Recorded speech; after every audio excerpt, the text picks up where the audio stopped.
මගේ නම අමිල. වයස 28. මම මෘදුකාංග ඉංජිනේරුවෙක් විදිහට වැඩ කරන්නේ. මේ දවස්වල නම් ගෙදර ඉඳන් තමයි වැඩ කරන්නේ. මම අඩි 5යි අගල් 9 උසයි. ටිකක් සුදු කෙනෙක්. ටිකක් කෙට්ටුයි. මම බැදලා ඉන්නේ චාරුණීව.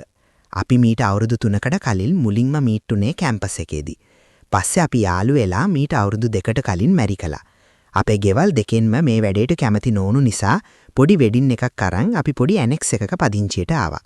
චාරුණී ගැන කියනවා නම් දෙමළ වුණාට ටිකක් සුදු. හොඳට සිංහල කතා කරන්න පුළුවන් හරිම හුරු බුහුටි කෙල්ලෙක්. කොණ්ඩේ පිට මැදට දිගයි. උස 5යි 2. ඇඟ ගානට තියන් ඉන්නේ. චාරුණීගේ උඩ තොලට උඩින් පුංචි උපන් ලපයක් තියෙනවා. චාරුණී වැඩ කරන්නේ කොළඹ ප්‍රධාන රජයේ රෝහලක. එයා ඩොක්ටර් කෙනෙක්. ළඟදි තමයි පත්වීම ලැබුණේ. අපි මැරි කරලා අවුරුද්දක් විතර හොඳ ලස්සන ජීවිතයක් තිබුණා.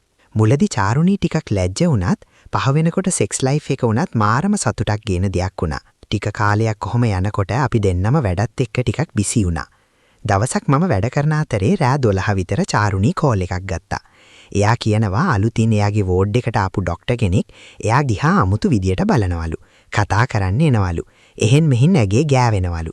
එයා ටිකක් බය වෙලා වගේ. මං කිව්වා තව කට්ටිය ඔතන ඉන්නවනේ. පරිස්සමින් ඉන්න. ගෑනු පෙරේතෙක් වෙන්නටි වැඩි ගණන් ගන්න එපා කියලා. එහෙම කියලා ෆෝන් එක තිව්වා. මම වැඩ ඉවර කරලා නිදා ගන්න ආවම පොඩ්ඩක් වැල කතාවක් කියවලා අතේ ගහන්න පටන් ගත්තා. ඒ කතාවේ තිබ්බේ ගෑණිව වෙන කෙනෙක්ට හුකන්න දීලා බලන් ඉන්න එකක්. මට ඒක කියවනකොට චාරුණී වෙන කෙනෙක් එක්ක ඉන්න එක මතක් වෙලා මාර ආසාවක් ආව එහෙම එකක් කරන්න. කොහොම හරි අතේ පාර ගහලා මම නිදාගත්තා. ඊළඟ දවසේ උදේ චාරුණී ගෙදර ඇවිත් මට රෑ වෙච්ච දේ ආපහු කිව්වා. මම ඇහුවා ඒ ඩොක්ටර් ලස්සනද කියලා. චාරුණී මට එයාගේ ෆොටෝ එකක් FB එකෙන් අරන් පෙන්නුවා. හොඳට ඇග හදපු තරුණ ඩොක්ටර් කෙනෙක්. මට ඊයේ රෑ වගේම ආපහු අරකම හිතුණා. මම නිකම්ම චාරුණීට කිව්වා. ලස්සන කොල්ලෙක්නේ අවුලක් නෑ කියලා. චාරුණී මට පාරක් ගහලා ගිහින් නිදාගත්තා. එදා රෑ චාරුණී ආයෙත් වැඩ.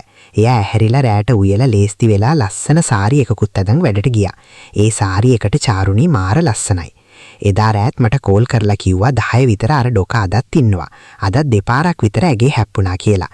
මම ඇහුවා කොහෙද හැප්පුණේ කියලා. ආයිෂු කියනවා යන ගමන් අත ටට්ටමේ වද්දනවලු. එකපාරක් වැරදිලා වගේ අතක් තන එක වද්දවලු.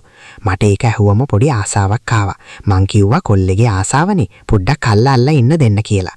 චාරුණී මට චුට්ටක් බැනලා ෆෝන් එක තිව්වා. ටිකකින් මැසේජ් එකක් දැම්මා. මේසේ යටින් කකුලට කකුලින් ටච් කරනවලු. මට ටිකක් ඒක ඇහුවම ආතල්. මං කිව්වා hina වෙලා කැමති වගේ පෙන්වන්න කියලා. චාරුණී අහනවා ඒ මොකදද ඔයාට පිස්සු දාන්නේ කියලා. මං කිව්වා මට ආසයි හලෝ. ඒ වගේ එකක් වෙනවා කිව්වම මගේ ගෑනිට වෙන එකෙක් ආස වෙනවා කියන්නේ මටනේ ආඩම්බර කියලා.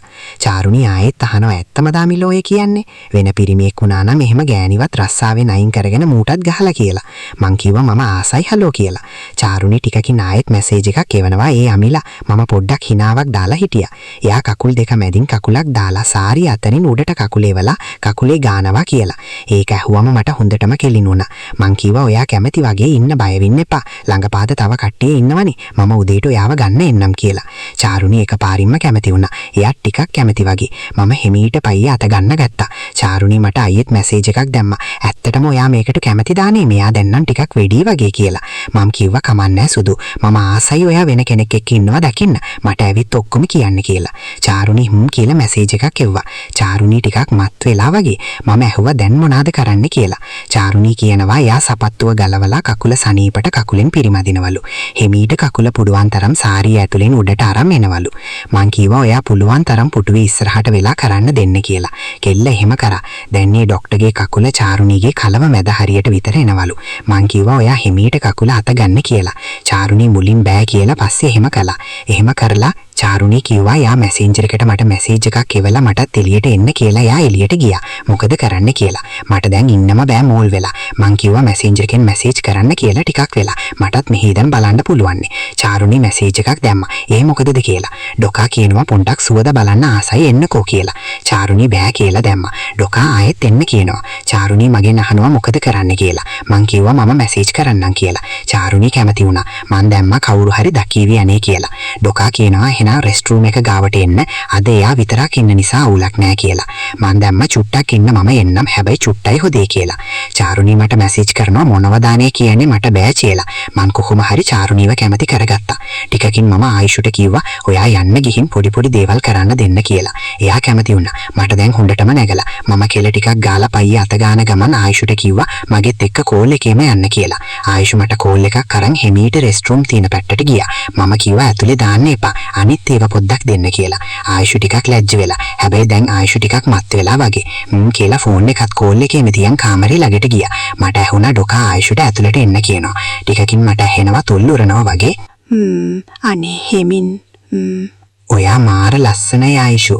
මම ඔයාව දැක්ක දවසේම පිස්සු වැටුණා. අනේ සාරිය පොඩි වෙයි. හෙමීට. අපි මේක ගලවමුද ආයුෂු? කවුරුත් එන්නේ නැහැ. අනේ දැන් බෑ. ආයුෂු චුට්ටක් මෙතනට හේතු වෙන්නකෝ. සාරිය පොඩි වෙනවා. ඉන්න මම උස්ස ගන්න. අනේ ඔයා මාව පිස්සු වට්ටනවා. සාරංග අපෝ තාම ටිකයින කලේ මේක පහත් කරන්නද? ලස්සනයි ආයුෂු. ඔයා නම් සුරංගනාවියක් වගේ. අනේ උරන්න සාරංග ඕන තරම් උරන්න. ඔයා නම් මට උරලම යවයි වගේ. හරිම සුවදයි ආයුෂ ඔයාගේ එක. රසත් එහෙමයි. අනේ සාරංග මට යන්න වගේ. අයියේ උරන්නකෝ. මට ගියා සාරංග. හරිම රසයි ආයුෂ. මම කවදාවත් මෙච්චර රස එකක් රස බලලා නැහැ. ඔයා නම් දේවතාවියක් කිල්ලේ. අනේ ඔයා හරි හොඳයි සාරංග. මට කවදාවත් මෙච්චර සතුටක් දැනිලා නැහැ. එහෙනම් ඔයාටත් පුරුවන් මාව සතුටු කරන්න. අම්මෝ සාරංගෙකේ ලොකු. මේක ඇතුළට දාගන්න හිතනවානේ. එහෙනම් දාන්නද? දැන් එපා සාරංග. හරිම රසයි ඔයාගේ එක නම්. මට යන්න වගේ ආයුෂු. කට ඇතුළෙම යවන්න. වව් මාර ගොඩක් කියන්නේ ඔයාට. කටෙන් එකයි. එළියට දාන්න ආයුෂු. මං ඔක්කොම කිල්ලා. එහෙම දාන්න පුළුවන්ද? පිස්සු කෙල්ල. අපි ආයෙත් දවසක කරමු නේද පැටියෝ? සාරංග මෙහෙ නෙමෙයි නිදහස්